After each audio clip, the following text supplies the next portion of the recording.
So Derek, you came out with a new line. Yep. And it is beer focused. Right. Why?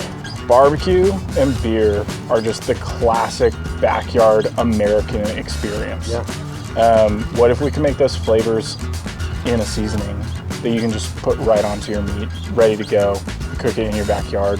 I think we've all been to our fair share of, beer tastings or beer pairings, if you will, and not always are they knocked out of the park. Did you find it really difficult trying to develop these in a way that you could avert those mistakes? We went back and forth on figuring this out for actually a little while, but I really think that I just wanted to capitalize on, as simple as it is, like if I'm doing a brisket, what do I want to drink with it? Yeah.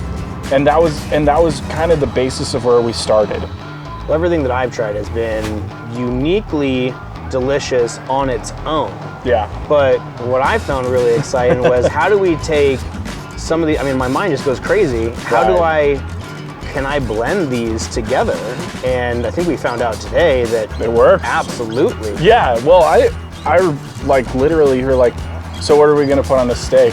And you pulled out 3 of them. And I thought you were gonna tell me to like pick one of the 3. And I was like, no. And then all of a sudden we pair and blend that together and you're getting so many like really amazing complementary flavors out of all 3 of the rubs. So I think at the end of the day, I was kind of blown away to see, wow, these can stand alone as any rub. You can do it with any way that you want to use them singularly, but they also really do pair well with blending and marinating and making, wet, dry, whatever you want to do. They open up a whole new world of flavor combinations. Well, and talking about a wet marinade, yeah, and the granular size of the spices being more powder form, that lends itself to making more of a wet marinade for chicken. Or even injecting. Yeah, I didn't even think about that. Like the honey mustard IPA, just injected it into some pork or even to the chicken, like getting into the deeper parts of that food to keep that flavor going. Yeah, and so all of these spices really don't have any source of beer in them at this point. Right. But you can take a beer which you have made some suggestions about what to use, and you can mix those with the spices to create a wet rub, and now you really are pairing with beer, not only probably a few sip bags, but then at the same time infusing it into the food itself. Yeah. I'm just starting to think, like, does it have to just be grilled? No. Could it be a fish element, like that peach thing? I'm thinking in my head, if I mix it with a Saison, could I marinate fish in it and then smoke it, or could I bake it? I mean, I think there's endless possibility. Could I make a ceviche?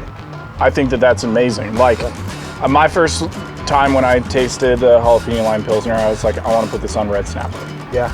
There's a lot of really simple things that we can add to that maybe are not like traditional. We're not talking pork butt, brisket, and ribs. I mean, we can go as far as you want to go, and they really do really well inside the kitchen with whatever you really want to go for. I know you were going crazy thinking about cotton candy, chipotle, cherry, kind of craziness. So a barley wine ice cream sprinkled with the porter rub, and it's just like, man, I mean, that's the cool thing about cooking in general and grilling in the backyard is you can be as experimental as you want. What's great, what you've done is you've experimented for people who don't have the exact knowledge and experience that you have, and so you've taken the guesswork out for them.